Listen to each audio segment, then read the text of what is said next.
Монгол Улсын нийслэл Улаанбаатар хотын хувьд бол хөрш орнууд төдийгүй дэлхийн бусад орнуудын хотуудтай хамтын ажиллагаагаа өргөжүүлэх, хөгжүүлэх, харилцан ойлголцтыг улам бий болгох замаар ийм ажлыг зохион байгуулж байгаа. Энэ ажлын өрөөнд Монгол Улсын нийслэл Улаанбаатар хотод байнгын Орсын суудаг, дипломат төлөөлөгчдийн газар, элчин сайдын яамдуудын удирдлагуудтай хамтарч нөхөрсөг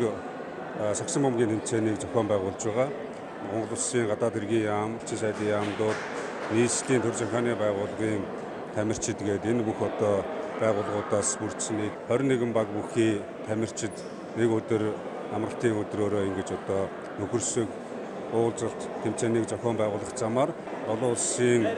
улс орнуудтай хотуудаа хамтарч ажиллах, дадлага туршлага солилцох тэр хэмжээгээр өмнө тавьсан эдийн засаг, нийгмийн зорилттой бас хэрэгжүүлэх, хэрэг болох хэмжээний ийм